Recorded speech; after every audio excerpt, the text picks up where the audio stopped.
नमस्कार दोस्तों। SR group है पैशन एजुकेशन में आप सभी का स्वागत है। तो मित्रों, अपने रीट सिलेबस आधारित टॉपिक जारी हैं। और कल आपने देखा था अपवाद तंत्र की परिभाषा, अपवाद तंत्र के बारे में जानकारी, और जिन्हें टॉपिक अपना कंप्लीट हो गया था। तो अच्छे से वीडियो को आपने देखा होगा। और आज का इसी क्रम में टॉपिक है मित्रों नदियाँ। नदियों के बारे में विस्तार पूर्वक चर्चा करेंगे। कौन से स्थान से उद्गम स्थान है उनका, और कहाँ जाकर कौन से सागर में या कौन सी खाड़ी में जाकर गिरती हैं, किन किन क्षेत्रों से होकर गुजरती हैं, ये सब कुछ देखने वाले हैं। और साथ में जो नदियों को याद करने की ट्रिक है वो भी देखने वाले हैं। तो वीडियो को अंत तक देखें, पूरा देखें, जिससे अच्छे से आपके टॉपिक तैयार हो सके और आगामी जितनी भी प्रतियोगिताएं हैं उनमें आपको लाभ प्राप्त हो सके। और मित्रों, लाइक बहुत कम करते हैं, हालांकि वीडियो काफ़ी मात्रा में देखते हैं, शायद भूल जाते होंगे। तो मित्रों, आपसे आशा है कि लाइक भी करें, और वीडियो में कोई कमी रहती है तो प्लीज़ कमेंट करें, जिससे आगामी जो भी वीडियो बनाए जाएंगे उनमें सुधार किया जा सके। अपने दोस्तों के साथ में वीडियो को शेयर करते रहें, जिससे अपना ग्रुप, ये चैनल है, लगातार बढ़ता रहे। और चैनल को सब्सक्राइब नहीं किया है तो प्लीज़ सब्सक्राइब कर लें, जिससे आने वाली प्रत्येक वीडियो के नोटिफिकेशन आपको लगातार मिलते रहें। तो देखिए मित्रों, आज का खास टॉपिक है अपवाद तंत्र में नदियाँ। और ये टॉपिक दे रखा है, इसमें देख लीजिए आप। राजस्थान का भौगोलिक स्वरूप ये कंप्लीट हो गया, मानसून तंत्र एवं जलवायु ये भी करवा दिया गया है। अपवाद तंत्र में आपकी झीलें हो गई हैं, और आज देखने वाले हैं नदियाँ। तो देखिए, इसके बाद में बांध, एनीकट, जल संरक्षण विधियाँ एवं तकनीकियाँ, ये सब कुछ देखने वाले हैं। तो देखिए क्या दे रखा है इसमें।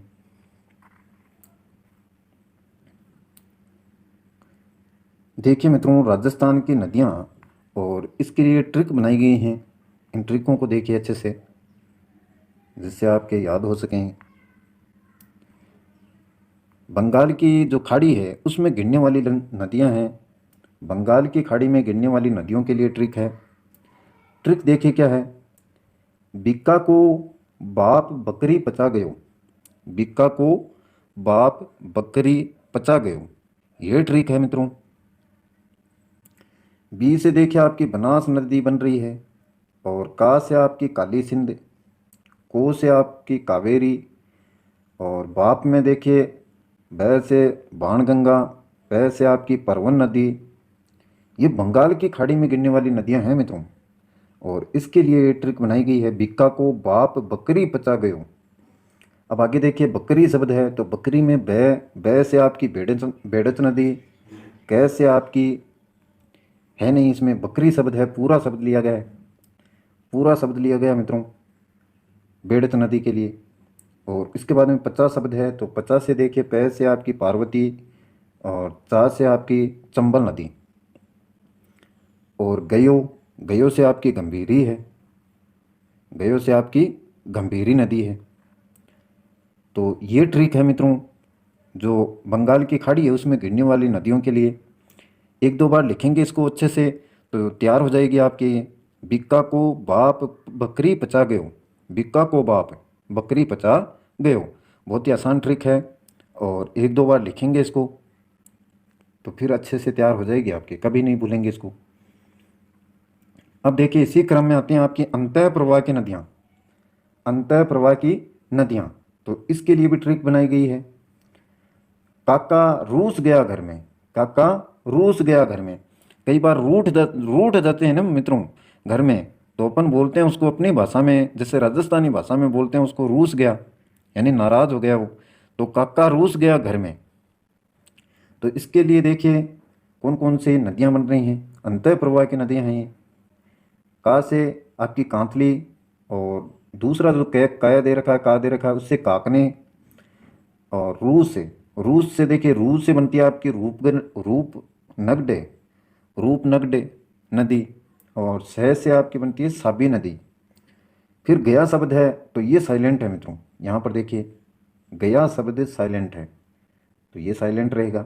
घर देखिए आगे, तो घर से आपकी बन रही है घग्गर, और रे से आपकी बन रही है रूपा रेल, रूपा रेल।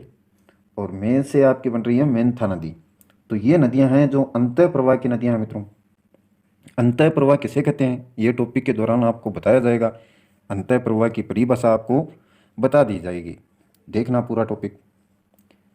तो काका रूस गया घर में, ये अंतः प्रवाह की नदियों के लिए ट्रिक है, एक दो बार अच्छे से लिखना है इसको भी। नेक्स्ट देखिए, अरब सागरीय अपवाह तंत्र की नदियां। अरब सागरीय अपवाह तंत्र की नदियां, यह आपको मित्रों बताया हुआ है। अरब सागर और बंगाल की जो खाड़ी है, अरब सागर आपका कौन सी दिशा में है, पश्चिम दक्षिण दिशा में राजस्थान की, और जो बंगाल की खाड़ी है वो पूर्व दक्षिण दिशा में है। तो इसको तो आपका इसको तो इसका तो जो भी है आपको पता होना चाहिए, मैप में अच्छे से देखना है इनको। अब देखिए इसके लिए ट्रिक है आपको, मालू सोजा नहीं तो सांप खा जाएगा। मालू सोजा नहीं तो सांप खा जाएगा, ये ट्रिक बनी है मित्रों इसके लिए। माँ से देखिए माही बन जाएगी, और लू से आपकी लूनी नदी। सोजा, सोजा में देखिए सो से बनती है सोम नदी, जा से आपकी जाखम नदी, और नहीं, नहीं तो, नहीं तो ये शब्द आपका साइलेंट रहेगा यहाँ पर। देखिए इसमें नहीं तो शब्द क्या है, साइलेंट रहेगा। और सांप में स शब्द है, उससे साबरमती, और पै से आपकी पश्चिमी बनास है, खा से आपकी खारी नदी है, और जाएगा फिर से एक साइलेंट शब्द है। ये देखिए यहाँ पर साइलेंट जाएगा। तो ये है ट्रिक किसके लिए, मालू सोजा नहीं तो सांप खा जाएगा। अरब सागरीय अपवा तंत्र की नदियों के लिए ट्रिक है, मालू सोजा नहीं तो सांप खा जाएगा। और नेक्स्ट देखिए, अब विस्तार पूर्वक इनकी चर्चा करेंगे मित्रों। राजस्थान की अपवा प्रणाली को प्रवाह के आधार पर यानी बहने के आधार पर तीन भागों में बांटा जा सकता है। एक आंतरिक प्रवाह की नदियाँ, आंतरिक प्रवाह की नदियाँ, इसमें आपकी आती हैं घग्गर, कांतली, काकनी, साबी, मेंथा, रूपनगढ़, रूपारेल, सागरमती आदि। और ये ट्रिक के माध्यम से आपने देखा है ऊपर। अरब सागर की नदियाँ लूनी, माही, सोम, जाखम, साबरमती, पश्चिमी बनास, सूकड़ी, जवाई, जोजड़ी, मीठड़ी, जोजड़ी, मीठड़ी आदि। तो ये नाम जैसे भी हैं नदियों के नाम हैं मित्रों, आपको याद तो ऐसे ही करने पड़ेंगे, लूनी, माही, सोम, जाखम, साबरमती, पश्चिमी बनास, सूकड़ी, जवाई, जोजड़ी और मीठड़ी। ये सारी नदियां हैं जो अरब सागर की नदियां हैं। नेक्स्ट देखिए, इसमें याद हो जाएंगे मित्रों, देखो आगे टॉपिक पूरा देखेंगे आप अच्छे से तो तैयार हो जाएगा पूरा टॉपिक। बंगाल की खाड़ी की नदियाँ, बंगाल की खाड़ी में गिरने वाली नदी देखिए चंबल है, बनास, कोठारी, काली सिंध, बाणगंगा, पार्वती, परवन, बामनी, चाखन, गंभीरी, कुन्नू, मेज, मानसी, खारी आदि नदियां हैं जो बंगाल की खाड़ी में गिरती हैं, इसलिए इनको बंगाल की खाड़ी की नदियां बोलते हैं। तो ये नाम है इनके। और ये एक सारणी बनाई हुई है, राजस्थान में नदियों का अपुआ क्षेत्रफल एवं उसका जो भी परसेंटेज है वो। एक तरफ नदी क्रम दे रखा है, नदी क्रम और अपुआ क्षेत्र, कुल अपुआ क्षेत्र का प्रतिशत है। यानी राजस्थान में जैसे 100% अपुआ क्षेत्र है, तो उनमें से कितना क्षेत्र कौन सी नदी क्रम का है वो देखना है यहाँ पर। चंबल नदी क्रम, तो इसका जो अपवा क्षेत्र है वो है मित्रों 72,032 वर्ग किलोमीटर। और कुल अपवा क्षेत्र का प्रतिशत अगर बात करें 100% में से, तो 20.90% है, 20.90% चंबल नदी क्रम। लूनी नदी क्रम 34,866 वर्ग किलोमीटर इसका अपवा क्षेत्र है, और 10.40% है कुल अपवा क्षेत्र का प्रतिशत। माही नदी क्रम बात करें तो 16,551 वर्ग किलोमीटर इसका अपवा क्षेत्र है, यानी इसमें ये बहती है, और 4.80% है कुल। 100% का कितना है, 4.80% है। और साबरमती नदी क्रम ये है मित्रों 3,288 वर्ग किलोमीटर, और 1.00% है कुल अपवा क्षेत्र का प्रतिशत है। बनास नदी का क्रम 2,837 वर्ग किलोमीटर, और 0.90% कुल अपवा क्षेत्र का क्या है, प्रतिशत है। और आगे और दे रखे हैं देखिए, आंतरिक प्रवाह क्रम, आंतरिक प्रवाह क्रम जो आंतरिक रूप से नदियां बहने वाली हैं वो हैं 3,85,587 वर्ग किलोमीटर। तो ये सबसे ज़्यादा है मित्रों, 60.50% है, 60.50%। गंगा यमुना नदी का जो क्रम है वो है 5,125 वर्ग किलोमीटर, 1.50% है। ये जो भी कुल अफवाह चित्र है उसमें राजस्थान में ये बहती हैं। अब देखिए आगे, राजस्थान की नदियां, रिवर्स ऑफ राजस्थान। राजस्थान की नदियां, राजस्थान में 3 प्रकार के नदी नदी जो तंत्र हैं वो हैं, देखिए कौन कौन से हैं। तो ये है मित्रों, आंतरिक प्रवाह तंत्र, अरब सागरीय नदी तंत्र और बंगाल की खाड़ी नदी तंत्र। तो ये 3 तंत्र आपको याद रखने हैं, आंतरिक प्रवाह की नदियां, अरब सागरीय नदियां और बंगाल की खाड़ी की नदियां। अब इनको विस्तार पूर्वक पढ़ते हैं मित्रों। आंतरिक प्रवाह तंत्र देखिए किसे कहते हैं, ध्यानपूर्वक देखना, प्रत्येक जो भी शब्द दिए हुए हैं। आंतरिक प्रवाह तंत्र की परिभाषा देखिए पहले, वे नदियां जिनका उद्गम स्थल है, जिनका उद्गम स्थल जहाँ से वो शुरू होती हैं वो निश्चित होता है मित्रों। वो क्या होता है, निश्चित होता है, परंतु समाप्ति स्थल निश्चित नहीं होता है। तो ये आंतरिक प्रवाह तंत्र की जो नदियां हैं उनकी विशेषता है कि उनका उद्गम स्थल तो निश्चित होता है परंतु समाप्ति स्थल निश्चित नहीं होता है। और भारत में विशेष प्रकार के अपवाह तंत्र है।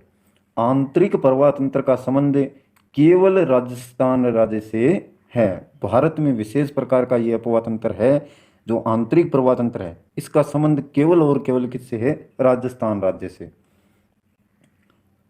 राजस्थान में कुल अपवाह तंत्र का 60% भाग आंतरिक प्रवाह तंत्र में सम्मिलित है। यानी जो नदियां हैं वो आंतरिक प्रवाह तंत्र की या आंतरिक प्रवाह नदियां हैं राजस्थान में 60%, जिनके उद्गम स्थल का तो पता होता है कि यहाँ से ये निकली हैं, लेकिन समाप्ति स्थल का कोई पता नहीं रहता है। इस प्रकार की नदियां हैं जो राजस्थान में ही बहती हैं मित्रों। राजस्थान में आंतरिक प्रवाह तंत्र की नदियां देखिए कौन कौन सी हैं। तो जो जो विशेष बातें हैं इनके बारे में जानेंगे मित्रों। पहली दे रखी है आपकी घग्गर नदी, आंतरिक प्रवाह की नदी घग्गर नदी। और इसके अन्य नाम देखिए कौन कौन से हैं। इसको दृश्यवती नदी भी बोला जाता है, दृश्यवती नदी, मृत नदी कहा जाता है, प्राचीन सरस्वती नदी भी इसी को बोलते हैं। तो ये अन्य नाम हैं घग्गर नदी के, दृश्यवती नदी, मृत नदी, प्राचीन सरस्वती नदी। और उद्गम स्थल जहाँ से ये निकलती है वो है मित्रों शिवालिक की पहाड़ियाँ। शिवालिक की पहाड़ियाँ कालका हिमाचल प्रदेश में पड़ती हैं। शिवालिक की पहाड़ियाँ यहाँ से ये निकलती है घग्गर नदी आपकी। शिवालिक की पहाड़ियाँ कालका क्षेत्र है हिमाचल प्रदेश में। तो ध्यान रखेंगे, काफ़ी बार पूछ लिया जाता है घग्गर नदी का उद्गम स्थल कौन सा है, तो वहाँ पर अन्य नाम दे दिए जाएंगे आपको और उसी में आपका मिलेगा शिवालिक की पहाड़ियाँ, या कालका क्षेत्र का नाम दे दिया जाए, हिमाचल प्रदेश का नाम दे दिया जाए, तो वहाँ पर आपको ये सही करके आना है। तो उद्गम स्थल के बाद में देखिए राजस्थान में ये कहाँ प्रवेश करती है। राजस्थान में प्रवेश टिब्बी नामक स्थान है हनुमानगढ़ में जो पड़ता है, यहाँ पर ये प्रवेश करती है। हनुमानगढ़ उत्तर की तरफ है मित्रों। राजस्थान का मैप अच्छे से आपके याद होना चाहिए, कौन कौन सा क्षेत्र कहाँ पर है। तो जितने भी जिले हैं वो याद होने चाहिए मित्रों आपके। और हनुमानगढ़ में आपका पड़ता है टीबी, वहाँ पर यह प्रवेश करती है घग्गर नदी। प्रवाह क्षेत्र की बात करें, जिस जिस क्षेत्र में होकर ये गुजरती है वो है आपके हनुमानगढ़ और गंगानगर। विशेषता देखिए घग्गर नदी की, घग्गर नदी राजस्थान की आंतरिक प्रवाह की सबसे लंबी नदी है। सबसे लंबी नदी है मित्रों घग्गर नदी। राजस्थान की आंतरिक प्रवाह की सबसे लंबी नदी कौन सी है, तो घग्गर नदी। कितनी लंबाई है मित्रों इसकी, 465 किलोमीटर क्षेत्र में यह बहती है, 465 किलोमीटर। घग्गर नदी के प्रवाह क्षेत्र को, घग्गर नदी के प्रवाह क्षेत्र को हनुमानगढ़ में नाली बोलते हैं। क्या कहते हैं, नाली। तथा पाकिस्तान में इसको हकरा बोला जाता है, हकरा। याद रखेंगे, घग्गर नदी के जो प्रवाह क्षेत्र है उसको हनुमानगढ़ में नाली तथा पाकिस्तान में हकरा बोला जाता है। आगे पाकिस्तान ये चली जाती है मित्रों घग्गर नदी। घग्गर नदी में बाढ़ आने पर इसका पानी फोर्ट अब्बास है यानी पाकिस्तान तक पहुंच जाता है बाढ़ आने पर। बहुत ज़्यादा पानी की मात्रा होने पर घग्गर नदी में इसका पानी फोर्ट अब्बास है जो पाकिस्तान में पड़ता है आपका, वहाँ तक पहुँच जाता है। और घग्गर नदी के किनारे हनुमानगढ़ में सिंधु घाटी सभ्यता जो कांस्य युगीन सभ्यता के दो प्रमुख स्थल कालीबंगा तथा रंग महल की खोज की गई है। घग्गर नदी के किनारे हैं ये हनुमानगढ़ में सिंधु घाटी सभ्यता के दो प्रमुख स्थल हैं, कालीबंगा तथा रंग महल की खोज की गई है। तो ये भी इम्पोर्टेंट है, घग्गर नदी के किनारे है इसलिए। नेक्स्ट देखिए आपकी कांतली नदी है, आंतरिक प्रवाह की नदी है ये भी, जिसके उद्गम स्थल का तो पता रहता है लेकिन कहाँ पर ये विलुप्त होगी ये इसका पता नहीं रहता है मित्रों। उद्गम स्थल देखिए खंडेला की पहाड़ियों से ये निकलती है, कांतली नदी खंडेला की पहाड़ियों से निकलती है। प्रवाह क्षेत्र की बात करें तो सीकर है आपका और झुंझुनू है, सीकर और झुंझुनू में ये बहती है। विशेषता देखिए पूर्णतः राजस्थान में बहने वाली आंतरिक प्रवाह की सबसे लंबी नदी।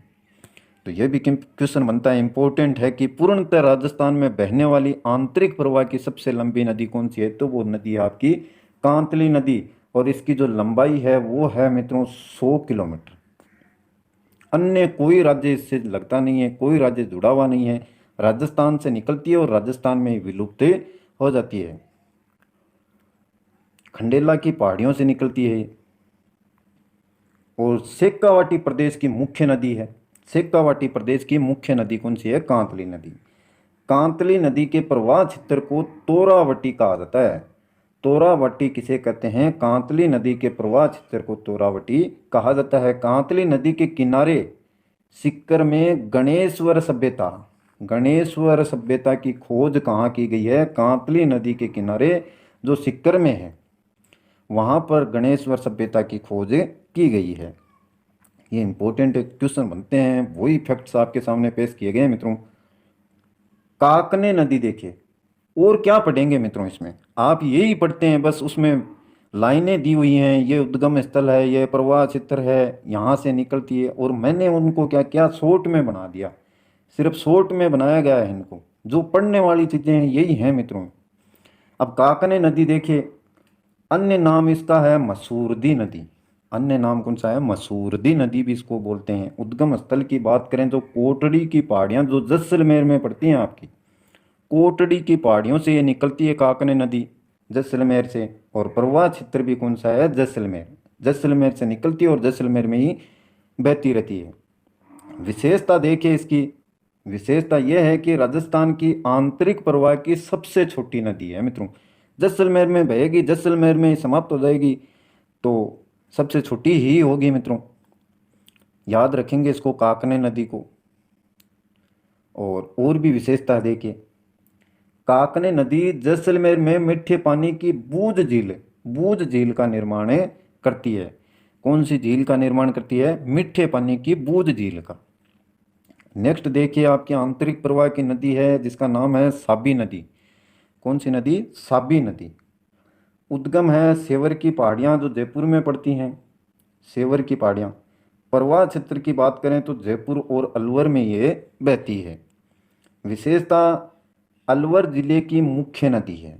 अलवर और जयपुर दोनों में बहती है लेकिन अलवर जिले की क्या है, ये मुख्य नदी है। सेवर की पहाड़ियों से ये निकलती है और राजस्थान की नदियों, रिवर्स ऑफ राजस्थान में एकमात्र नदी जो राजस्थान से हरियाणा जाती है।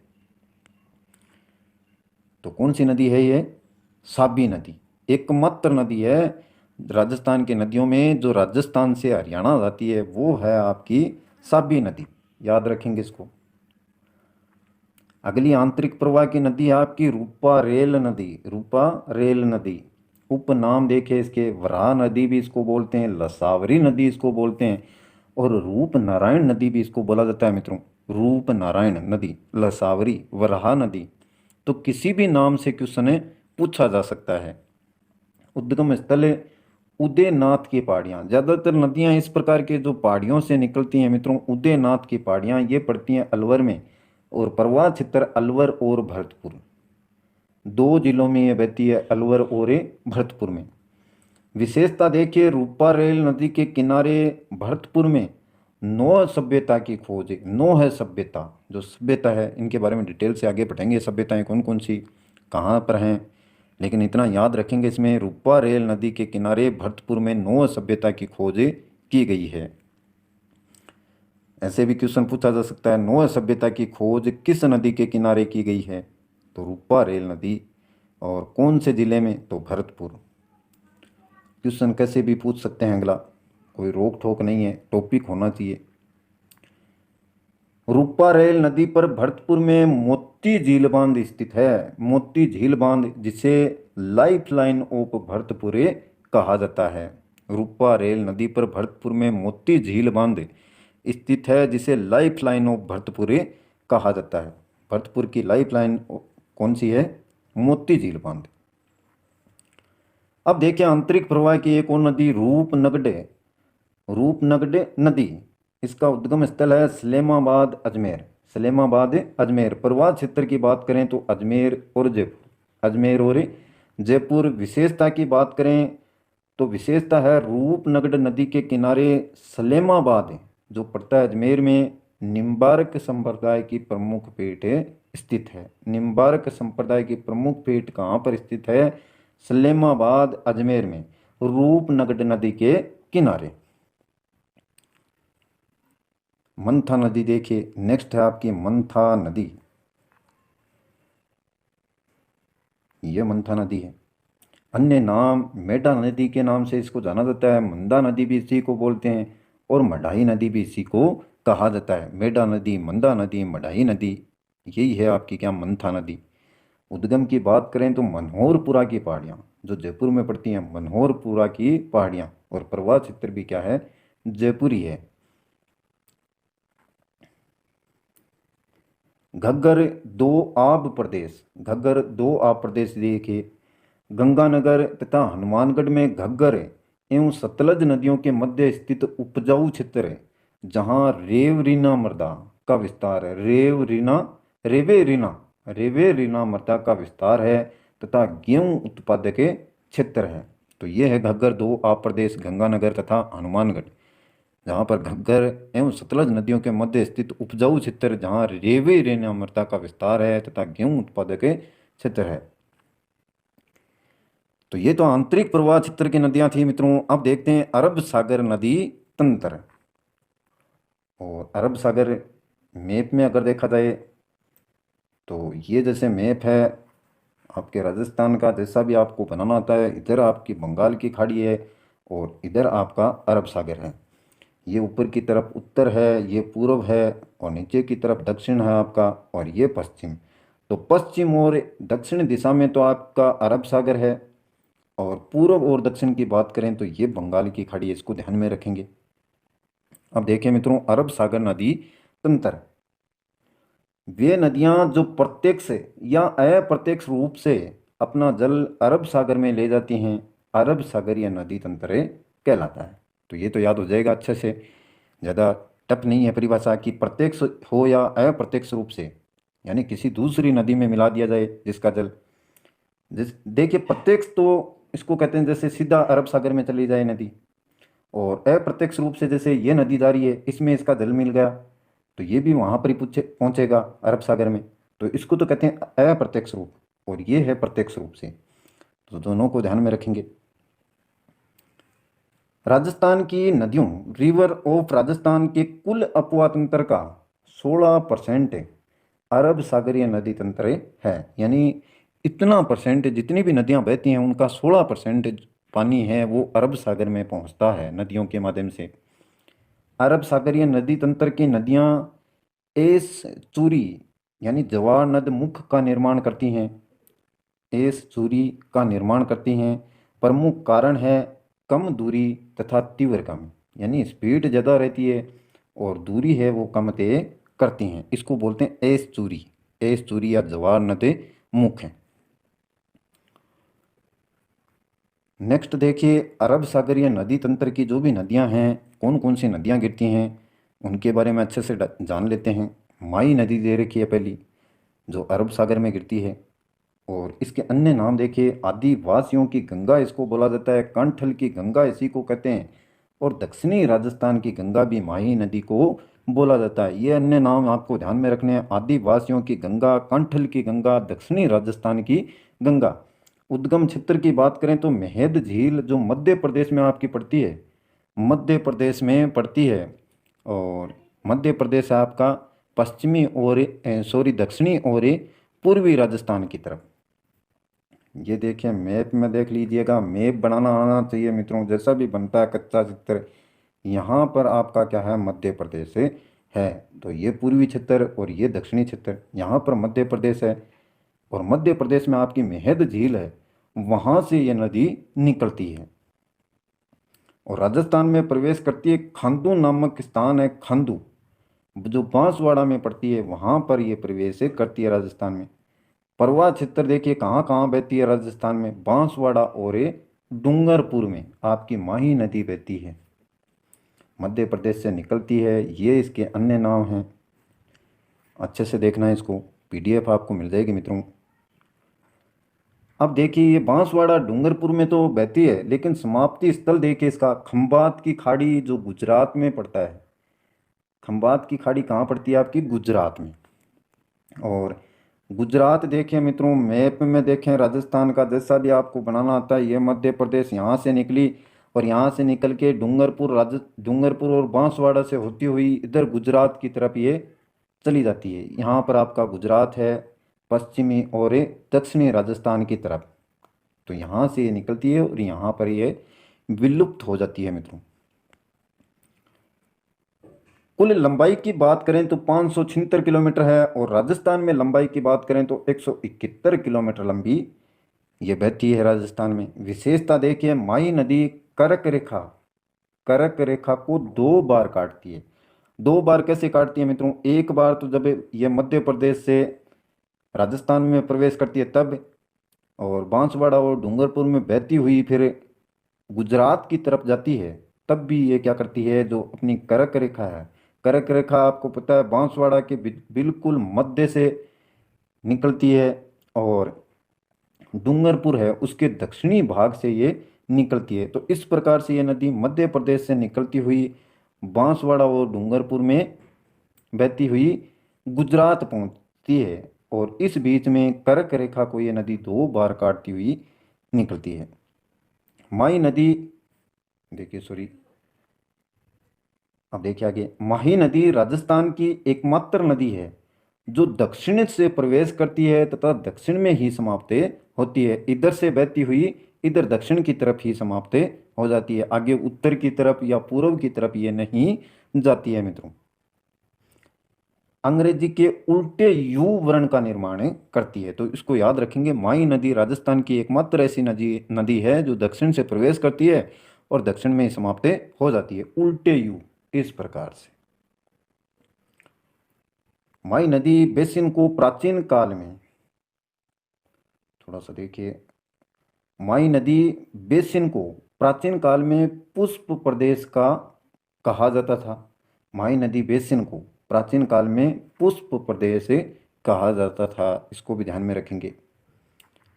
आगे देखिए क्या दे रखा है, सोम, माही, जाखम नदियों के संगम पर, जहाँ पर ये तीनों मिलती हैं उसको संगम बोला जाता है। सोम, माही, जाखम नदियाँ जहाँ पर मिलती हैं, माघ पूर्णिमा को डूंगरपुर में बेणेश्वर मेला बढ़ता है जिसे आदिवासियों का कुंभ कहा जाता है। वह क्षेत्र जहाँ पर सोम, माही, जाखम नदियाँ तीनों मिलती हैं उसको संगम कहा जाता है और उसे जगह पर माघ पूर्णिमा को यानी डूंगरपुर में बेणेश्वर मेला बढ़ता है और जिसे क्या कहते हैं, आदिवासियों का कुंभ कहा जाता है। परियोजना भिखाबाई सागवाड़ परियोजना जो माही नदी डूंगरपुर यहाँ पर ये चलाई गई है, भिखाबाई सागवाड़ परियोजना। इसकी सहायक नदियाँ देखिए, माही नदी की सहायक नदियाँ कौन कौन सी हैं। एक है आपकी एराव नदी, उद्गम स्थल है विंध्याचल पर्वत जो मध्य प्रदेश में पड़ता है। विंध्याचल पर्वत यहाँ से ये निकलती है और राजस्थान में प्रवेश करती है कुशलगढ़ बांसवाड़ा में। समाप्ति स्थल की बात करें तो माही नदी कहाँ पर, बांसवाड़ा में। जहाँ पर माही नदी है उसमें मिल जाती है एराव नदी बांसवाड़ा क्षेत्र में और विंध्याचल पर्वत से ये निकलती है। विशेषता देखिए, माही नदी में सबसे पहले मिलने वाली नदी, माही नदी में सबसे पहले मिलने वाली नदी कौन सी है? एराव नदी। माही बजाज सागर परियोजना से पहले मिलने वाली नदी भी है ये। माही बजाज सागर परियोजना जो चलाई गई है उससे पहले मिलने वाली नदी। नेक्स्ट देखिए कौन सी है? अन्नास नदी है, जो इसकी सहायक नदी है माही की, अन्नास नदी। उद्गम स्थल देखिए इसका, अंबोर ग्राम की पहाड़ियाँ जो मध्य प्रदेश में पड़ती हैं, अंबोर ग्राम की पहाड़ियाँ मध्य प्रदेश में, और राजस्थान में प्रवेश करती है मेलिडी, मेलिडी खाड़े, मेलेडी खाड़े जो बांसवाड़ा में पड़ता है आपका, यहाँ पर ये प्रवेश करती है मेलेडी खाड़े। प्रवाह क्षेत्र बांसवाड़ा डूंगरपुर में ये बहती है, और समाप्ति स्थल माई नदी गलियाकोट डूंगरपुर, गलियाकोट डूंगरपुर में ये माई नदी में मिल जाती है। विशेषता देखिए इसकी, माई नदी में सबसे अंत में मिलने वाली, सबसे पहले ऊपर देखिए आपने पढ़ा, सबसे पहले तो ये मिलती है आपकी एराव नदी। ये देखिए माई नदी सबसे पहले मिलने वाली नदी कौन सी है? एराव नदी। और उसके बाद में सबसे लास्ट में जिसमें जो मिलती है वो है आपकी अन्नास नदी माई नदी में। और तीसरी जो सहायक नदी है वो है आपकी जाखम नदी। जाखम नदी उद्गम स्थल देखिए भंवर माता की पहाड़ियाँ, भंवर माता की पहाड़ियाँ जाखमिया गांव प्रतापगढ़ में जो पड़ता है, भंवर माता की पहाड़ियाँ जाखमिया गांव प्रतापगढ़। प्रवाह क्षेत्र की बात करें तो प्रतापगढ़ और डूंगरपुर। समाप्ति स्थल है इसका माही नदी बेणेश्वर डूंगरपुर, सोम नदी उद्गम स्थल क्षेत्र डूंगरपुर। समाप्ति होती है इसकी बेणेश्वर डूंगरपुर में, बेणेश्वर डूंगरपुर में। ऐसे होती हुई ये समाप्त हो जाती है, माही नदी में मिलती है बेणेश्वर डूंगरपुर, सोम नदी उद्गम क्षेत्र है जहाँ पर जाखम नदी होगी। इसके बाद में देखिए चौथी आपकी सोम नदी, ये भी इसकी सहायक नदी है माही नदी की। उद्गम स्थल देखिए इसका बिच्छा मेड़ा की पहाड़ियाँ जो उदयपुर में पड़ती हैं आपकी, बिच्छा मेड़ा की पहाड़ियाँ वहाँ से निकलती है और बहती है उदयपुर और डूंगरपुर में, उदयपुर और डूंगरपुर में। समाप्ति स्थल की बात करें तो माही नदी बेणेश्वर और डूंगरपुर। तो ये क्षेत्र हैं जहाँ पर ये समाप्त हो जाती है परियोजना। परियोजना देखिए कौन कौन सी परियोजनाएं चलाई गई हैं। सोम का कागदर, सोम कागदर परियोजना सोम नदी उदयपुर, सोम कागदर परियोजना सोम नदी उदयपुर। सोम कमला अंबा परियोजना सोम नदी डूंगरपुर, सोम कमला अंबा परियोजना। माही में मिलने वाली नदियों का अगर सही क्रम की बात की जाए, सही क्रम देखिए, एराव, लाखन, चाप, सोम, जाखम, मोरेन, अन्नास, ये नदियों का क्रम है मित्रों जो माही नदी में मिलती हैं। उनका सही क्रम है एराव, लाखन, चाप, सोम, जाखम, मोरेन और अन्नास। इनको भी आप ध्यान रखेंगे क्रम को। अब देखिए दूसरी है आपकी लूनी नदी, लूनी नदी जो अरब सागर में गिरती है। अन्य नाम देखिए इसके लूनी नदी के, लवणवती इसको बोलते हैं, सागरमती भी इसी को बोला जाता है। ये प्रारंभिक नाम है मित्रों, लूनी नदी का प्रारंभिक नाम सागरमती है। लवणवती भी इसको बोलते थे, लेकिन बोलने में थोड़ा सीधा नाम रखने के लिए इसको लूनी नदी बोल दिया गया है। लवणवती थोड़ा बड़ा नाम है तो साधारण भाषा में इसको लूनी बोला गया है।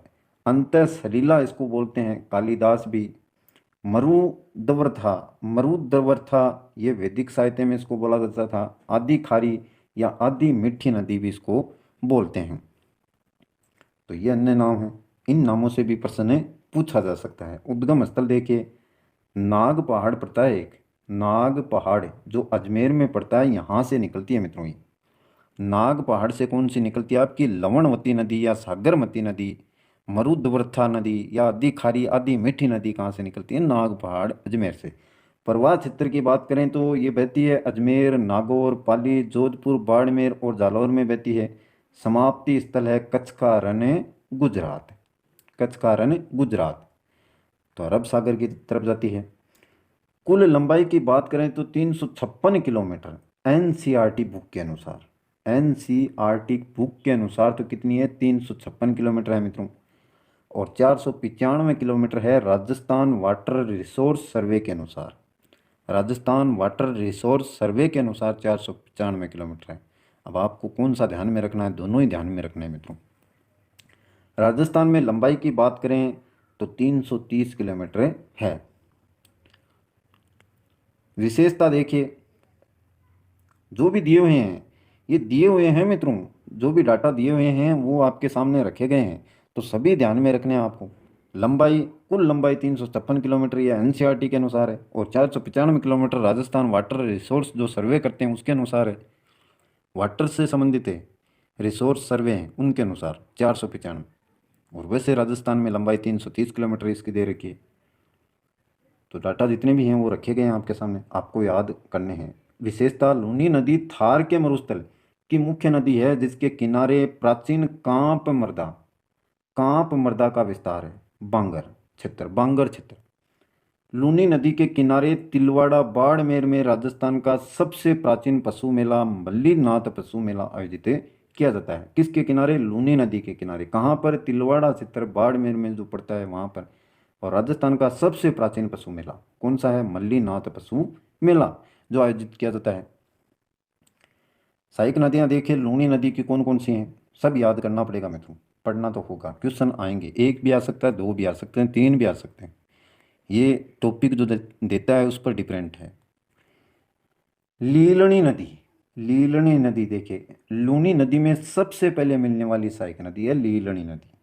मीठड़ी नदी, बांडी नदी राजस्थान की सबसे प्रदूषित नदी है।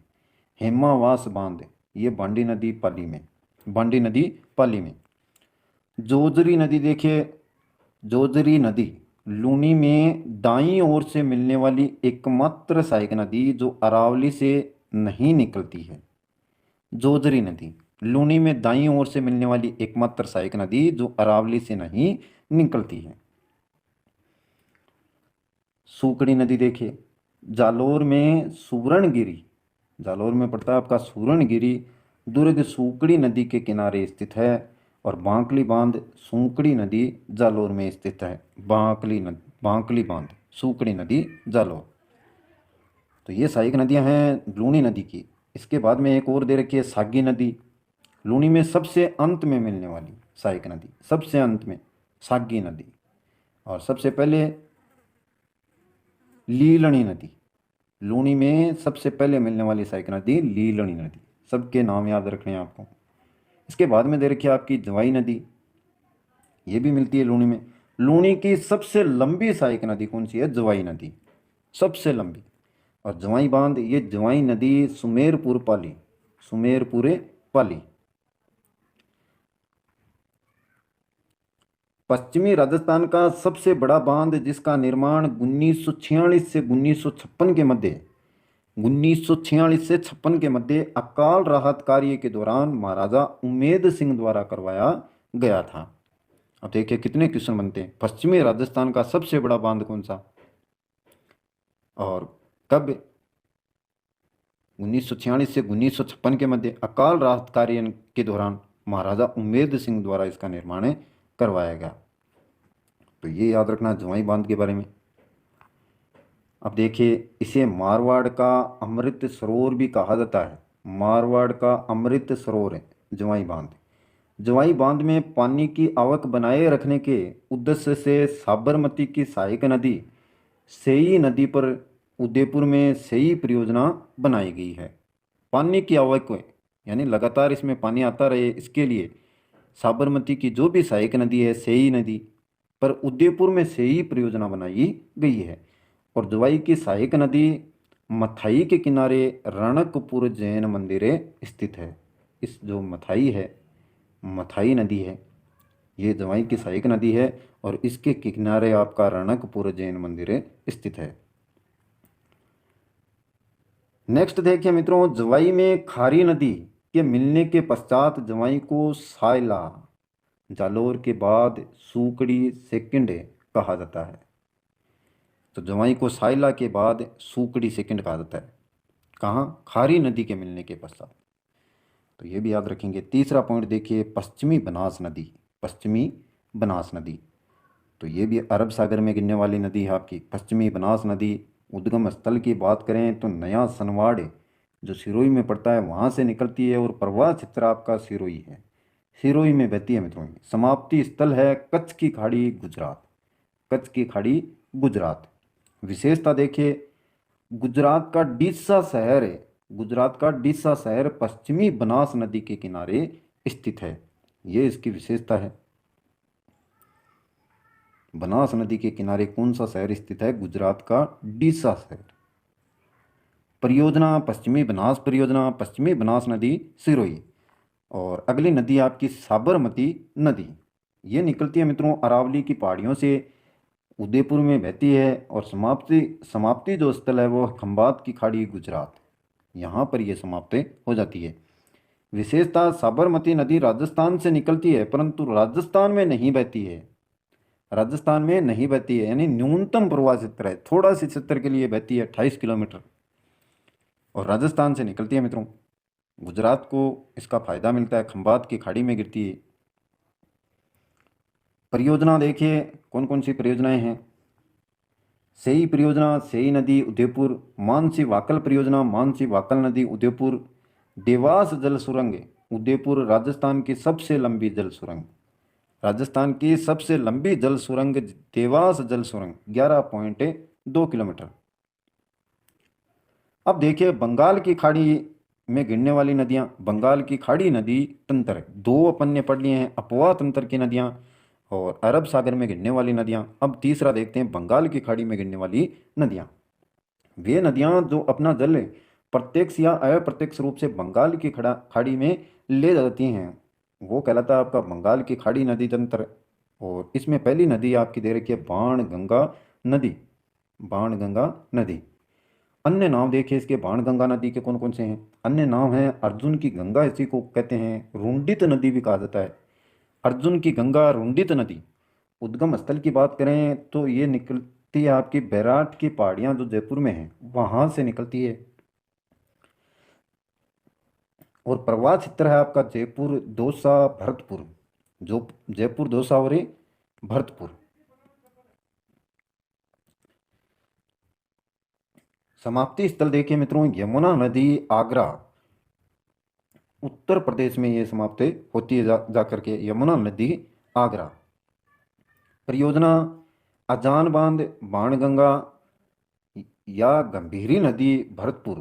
केवला देव घना पक्षी विहार को जलापूर्ति ये करती है। भरतपुर में पड़ता है आपका केवला देव घना पक्षी विहार, वहाँ पर जलापूर्ति करती है अजान बांध, बाणगंगा या गंभीरी नदी। दूसरी आपकी बनास नदी जो बंगाल की खाड़ी में गिरती है। अन्य नाम कहते हैं इसको वन की आशा भी बोला जाता है, वन की आशा। उद्गम स्थल देखिए खमनोर की पहाड़ियाँ जो राजसमंद में हैं वहाँ से निकलती है। खमनोर की पहाड़ियाँ राजसमंद। प्रवाह क्षेत्र की बात करें तो राजसमंद, चित्तौड़गढ़, भीलवाड़ा, अजमेर, टोंक, सवाई माधोपुर। अब देखिए मित्रों आपको करना क्या है, जैसे ये दिए दिए हुए हैं उद्गम स्थल, वहाँ पर नाम मैप में आप लिखिए उद्गम स्थल कौन सी नदी निकलती है, ये नदी निकलती है। इसका अन्य नाम तो साइड में उसका अन्य नाम लिखेंगे, वन की आशा। और खमनोर की पहाड़ियाँ राजसमंद में ये निकलती है। प्रवाह क्षेत्र कौन कौन से क्षेत्र हैं वहाँ पर इस प्रकार से इसको बना सकते हैं आप। थोड़ी मेहनत तो करनी पड़ेगी मित्रों कि राजसमंद से चित्तौड़गढ़, चित्तौड़गढ़ से भीलवाड़ा, भीलवाड़ा से अजमेर, फिर टोंक और ये सवाई माधोपुर। और समाप्ति स्थल फिर देखिए चंबल नदी। चंबल नदी में मिल जाती है। रामेश्वर क्षेत्र जो सवाई माधोपुर में आपका पड़ता है वहाँ पर ये मिलती है। विशेषता देखिए बनास नदी की। बनास नदी पूर्णतः राजस्थान में बहने वाली सबसे लंबी नदी है। पूर्णतः राजस्थान में बहने वाली सबसे लंबी नदी कौन सी है? बनास नदी। बनास बेसिन में लाल पीली मृदा, लाल पीली मृदा जिसको भूरी मृदा भी कहा जाता है, का विस्तार है। परियोजना कौन कौन सी लागू हुई हैं देखिए, ये परियोजनाएं हैं नंद समंद परियोजना बनास नदी राजसमंद में, बिसलपुर परियोजना बनास नदी टोंक में, इस सरदा परियोजना बनास नदी सवाई माधोपुर में। इस सरदा परियोजना का उद्देश्य है मित्रों जयपुर तथा टोंक के सीमावर्ती जो भी गांव हैं उनमें पेयजल सुविधा प्रदान करना।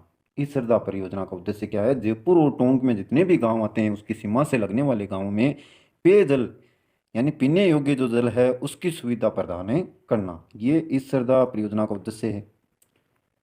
और बिसलपुर परियोजना से लाभान्वित जिले देखे कौन से हैं? जयपुर है, टोंक, भीलवाड़ा और अजमेर। बीसलपुर परियोजना। अब देखिए इसमें और दे रखा है बेड़च नदी। बेड़च नदी, अन्य नाम देखिए बेड़च नदी का आहड़ नदी कहते हैं, आयड़ नदी कहते हैं। उद्गम स्थल है गोकुंदा की पहाड़ियाँ जो उदयपुर में पड़ती हैं, वहाँ से निकलती है, उदयपुर, चित्तौड़गढ़, भीलवाड़ा में बहती है। और समाप्ति स्थल की बात करें तो बनास नदी बिंगोद भीलवाड़ा तक। बिंगोद भीलवाड़ा बनास नदी समाप्ति स्थल है यहाँ पर। विशेषता बेड़च नदी का प्रारंभिक नाम आयड़ नदी है जो उदय सागर झील उदयपुर में पड़ती है में गिरने के पश्चात बेड़च के नाम से जानी जाती है। तो बेड़च नदी का प्रारंभिक नाम तो मित्रों आयड़ नदी है और उदय सागर झील उदयपुर में गिरने के पश्चात बेड़च के नाम से जानी जाती है। शुरुआत में इसको बेड़च नहीं बोलते हैं, आयड़ नदी कहते हैं। आगे देखिए बेड़च नदी के किनारे उदयपुर में आहड़ सभ्यता, धूलकोट, ताम्र नगरी के अवशेष मिले हैं जिसे बनास संस्कृति के नाम से जाना जाता है। तो ये उदयपुर हैं स्थान, वहाँ पर आड़ सभ्यता, धूलकोट, ताम्र नगरी के अवशेष मिले और इसे ही बनास संस्कृति के नाम से जाना जाता है, बेड़च नदी के किनारे। दूसरी आपकी मेनाल नदी। उद्गम स्थल की बात करें बेंगू जो आपका भीलवाड़ा में पड़ता है, वहाँ से निकलती है और चित्तौड़गढ़ और भीलवाड़ा में बहती है। समाप्ति स्थल देखिए बनास नदी बिंगोद भीलवाड़ा में समाप्त हो जाती है। विशेषता मेनाल नदी की, मेनाल नदी भीलवाड़ा में मेनाल जलप्रपात का निर्माण करती है। कौन से जलप्रपात का? मेनाल जलप्रपात का निर्माण करती है। कहाँ पर करती है? भीलवाड़ा। तीसरी देखिए कोठारी नदी।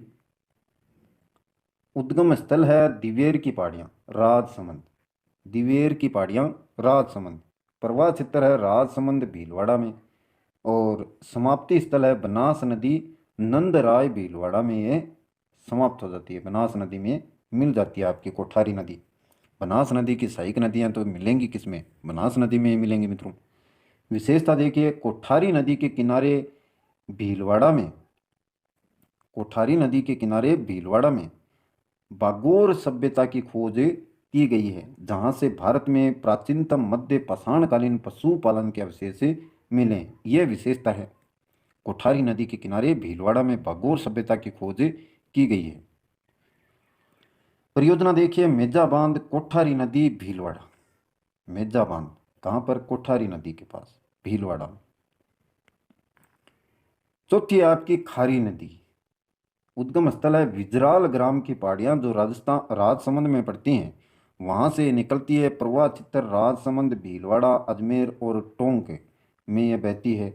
समाप्ति स्थल की बात करें तो बनास नदी देवली टोंक में समाप्त हो जाती है। और परियोजना नारायण सागर परियोजना खारी नदी अजमेर है। अजमेर की प्रमुख पेयजल परियोजना है। कौन सी है? नारायण सागर परियोजना, खारी नदी अजमेर। तीसरी देखिए मित्रों जो चंबल में आपकी गिरती है, सॉरी बंगाल की खाड़ी में जो गिरती है वो है आपकी चंबल नदी। अन्य नाम देखिए इसके चरमवती इसको बोलते हैं, राजस्थान की कामधेनु। राजस्थान की कामधेनु भी किसको बोला जाता है? चंबल नदी को बोला जाता है। इसे ही चरमवती भी कहते हैं। उद्गम स्थल है आपका जनापाव की पहाड़ियाँ। जनापाव की पहाड़ियाँ मध्य प्रदेश। जनापाव की पहाड़ियाँ राजस्थान में प्रवेश करती है। चौरासीगढ़ चित्तौड़गढ़ में, चित्तौड़गढ़ से प्रवेश करती है। और प्रवाह क्षेत्र भी चित्तौड़गढ़, बूंदी, कोटा, सवाई माधोपुर, करौली और ये धौलपुर है, यहाँ पर ये बहती है। समाप्ति स्थल यमुना नदी में ये जाकर मिलती है मुरादजंग, इटावा, उत्तर प्रदेश में। यमुना नदी में मिल जाती है चंबल नदी आपकी मुरादजंग, इटावा, उत्तर प्रदेश। कुल लंबाई 966 किलोमीटर और राजस्थान में लंबाई कितनी है? 135 किलोमीटर। विशेषता देखिए इसकी क्या क्या विशेषता हैं। चंबल नदी बीहड़ अव नाली का अपर्दन है, उत्कात स्थलाकृति के लिए प्रसिद्ध है। और चंबल नदी लंबाई, जल की उपलब्धता, सतही जल की उपयोगिता की दृष्टि से राजस्थान की सबसे बड़ी नदी है। लंबाई की दृष्टि से, जल की उपलब्धता की दृष्टि से, सतही जल के आधार पर और जल की उपयोगिता की दृष्टि से। उपयोग भी काफ़ी है इसका। राजस्थान की सबसे बड़ी नदी चंबल नदी। और देखिए क्या विशेषताएं। चंबल नदी चित्तौड़गढ़ में है। राजस्थान का सबसे ऊंचा जलप्रपात चूलिया जलप्रपात का निर्माण करती है। चित्तौड़गढ़ में राजस्थान का सबसे ऊंचा जलप्रपात कौन सा? चूलिया जलप्रपात का निर्माण करती है। और चंबल की सहायक नदियों का सही क्रम देखिए। शिप्रा नदी, बामनी नदी, कुराल नदी, काली सिंध नदी, सीप या बनास नदी और ये पार्वती नदी। और ये क्रम भी काफ़ी बार पूछे गए हैं, इसलिए इनको शामिल किया गया है। चंबल की सहायक नदियों का सही क्रम शिप्रा नदी, बामनी नदी, कुराल नदी, काली सिंध नदी, सीप या बनास नदी और पार्वती नदी। ये क्रम है जो सहायक नदियाँ हैं। अब देखिए आगे। पूर्व से पश्चिम चंबल में मिलने वाली सहायक नदियों का सही क्रम। पूर्व से, इधर से पश्चिम की तरफ, पार्वती नदी, काली सिंध नदी, शिप्रा नदी, बामनी नदी, कुराल नदी और सबसे लास्ट में बनास नदी। अब देखिए चंबल नदी में दाईं ओर से मिलने वाली सहायक नदियां देखिए कौन कौन सी हैं। दाईं ओर से पहली आपकी दे रखी है पार्वती नदी। उद्गम है सीहोर क्षेत्र मध्य प्रदेश। सीहोर क्षेत्र मध्य प्रदेश। राजस्थान में प्रवेश करती है करिया हाट 12। करिया हाट 12 में पड़ता है आपका, वहाँ पर ये प्रवेश करती है। सीहोर क्षेत्र मध्य प्रदेश से निकलती है।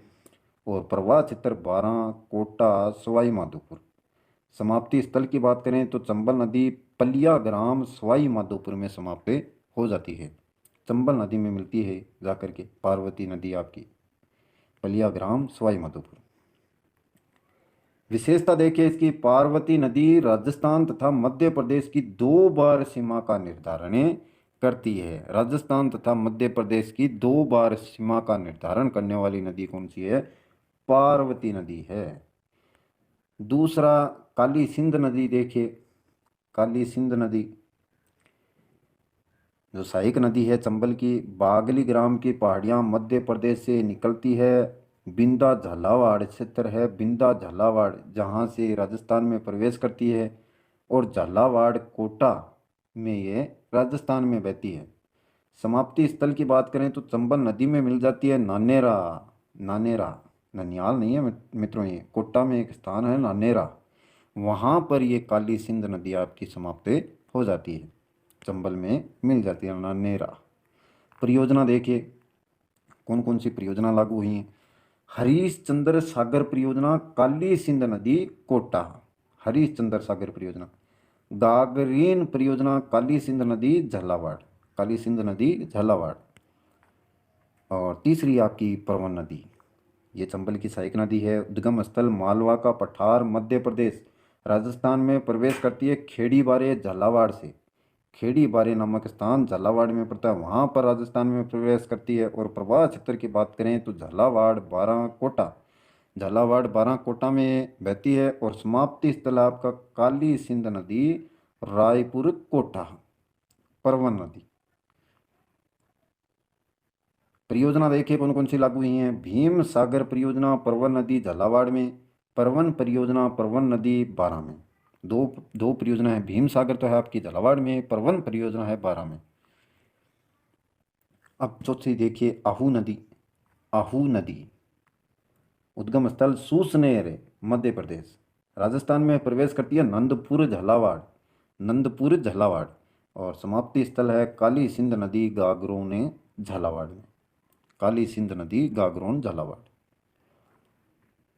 बामनी नदी उद्गम स्थल हरिपुरा की पहाड़ियाँ चित्तौड़गढ़। हरिपुरा की पहाड़ियाँ चित्तौड़गढ़। प्रवाह क्षेत्र चित्तौड़गढ़ में। समाप्ति स्थल चंबल नदी भैंसरोडगढ़ चित्तौड़गढ़। चंबल नदी भैंसरोडगढ़ चित्तौड़गढ़। विशेषता देखिए इसकी। राजस्थान की ओर से चंबल में सबसे पहले मिलने वाली सहायक नदी। सबसे पहले मिलने वाली सहायक नदी राजस्थान की ओर से कौन सी है? बामनी नदी। अब आगे देखें मित्रों, सतही जल की दृष्टि से राजस्थान की नदियों का सही क्रम। सतही जल की चंबल, बनास, माही, लूनी, साबरमती। ये सही क्रम है मित्रों राजस्थान की नदियों का, जो सतही जल की दृष्टि से और जल की उपलब्धता की दृष्टि से नदियों का सही क्रम। कौन सी नदी में कितना जल उपलब्ध है, सबसे चंबल, फिर बनास में, फिर माही, फिर लूनी और लास्ट में साबरमती। ये जल की उपलब्धता की दृष्टि से सही क्रम है। और जल की उपयोगिता की दृष्टि से नदियों का सही क्रम, बार बार पूछे जाते हैं ये क्वेश्चन। जल की उपयोगिता सबसे ज़्यादा उपयोगी है चंबल का, फिर बनास, फिर माही, फिर साबरमती और लास्ट में आपकी लूनी नदी।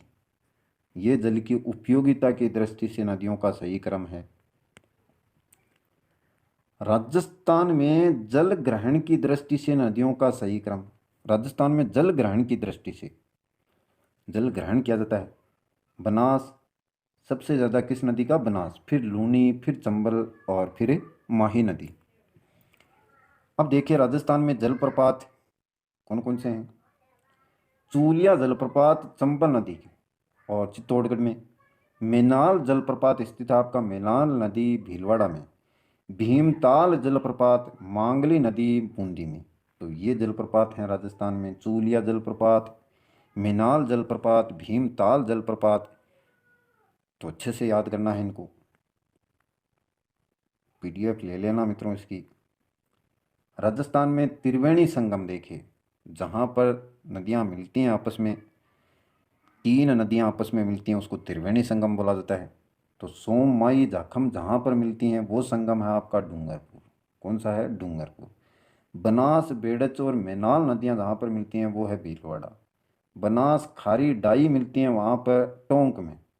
बनास, चंबल और सीप नदी मिलती हैं आपकी सवाई माधोपुर में। तो याद रखेंगे ये त्रिवेणी संगम। राजस्थान में जल दुर्ग, जल दुर्ग भी देख लीजिए। जल से संबंधित पार्ट पढ़ रहे हैं तो जल दुर्ग भी पढ़ लीजिए। जल दुर्ग हैं, गागरोन दुर्ग है आपका, जो काली सिंध अव नदी झालावाड़ में। मनोर थाना दुर्ग काली सिंध परवर नदी झालावाड़ में। भैंसरोडगढ़ दुर्ग है, चंबल बामनी नदी चित्तौड़गढ़। और चित्तौड़गढ़ दुर्ग है आपका बेड़च गंभीरी नदी चित्तौड़गढ़ में। शेरगढ़ कोस या कोसवर्धन दुर्ग जिसको बोला जाता है, यह है परवन नदी 12। तो ये जल दुर्ग है मित्रों, सारे के सारे। गागरोन हो, मनोर थाना दुर्ग हो, भैंसरोडगढ़ दुर्ग, चित्तौड़गढ़ दुर्ग, शेरगढ़ या कोसवर्धन है दुर्ग। तो ये था मित्रों आज का खास टॉपिक। क्वेश्चन इसमें से निश्चित तौर पर आएंगे, 100% आएंगे मित्रों।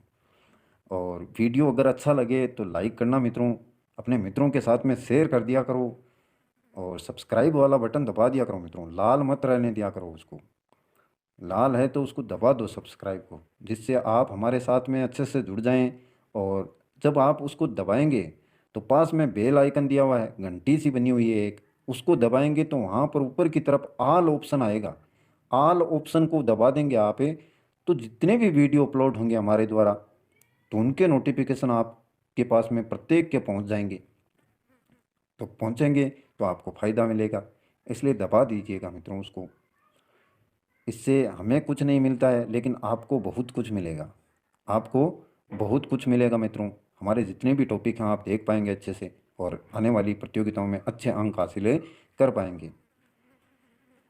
तो एक एक टॉपिक करवाते जा रहे हैं मित्रों और आपका सिलेबस बहुत जल्द पूरा करवा देंगे। उसके बाद में जितने भी प्रैक्टिस सेट हैं वो करवाए जाएंगे आपको। अगर टॉपिक ही नहीं पढ़ेंगे तो प्रैक्टिस सेट से क्या मतलब है फिर। तो लास्ट में करवा दिए जाएंगे मित्रों प्रैक्टिस सेट, जितने भी टॉपिक करवा रहे हैं उनके अच्छे से करवाएंगे। एक टॉपिक है उससे जितने क्वेश्चन बनते हैं उससे ज़्यादा ही बनाने का प्रयास किया जाएगा। और पहले के जितने भी आए हुए क्वेश्चन हैं उनको भी शामिल किया जाएगा। और साथ में जो एनसीईआरटी और आरबीसी बुक हैं उनमें जो क्वेश्चन दे रखे हैं वो भी शामिल किए जाएंगे। प्लस जितने बीच में से क्वेश्चन बनते हैं वो भी बनाए जाएंगे। अच्छे से पेपर बनाए जाएंगे और आपका टेस्ट होगा। तो तैयारी हमारे द्वारा पूरी करवाई जाएगी, आप कितना पढ़ते हैं वो आप पर डिपेंड है। तो आज के लिए बस इतना ही, कल फिर मिलते हैं एक नए टॉपिक के साथ में। तब तक के लिए जय हिंद।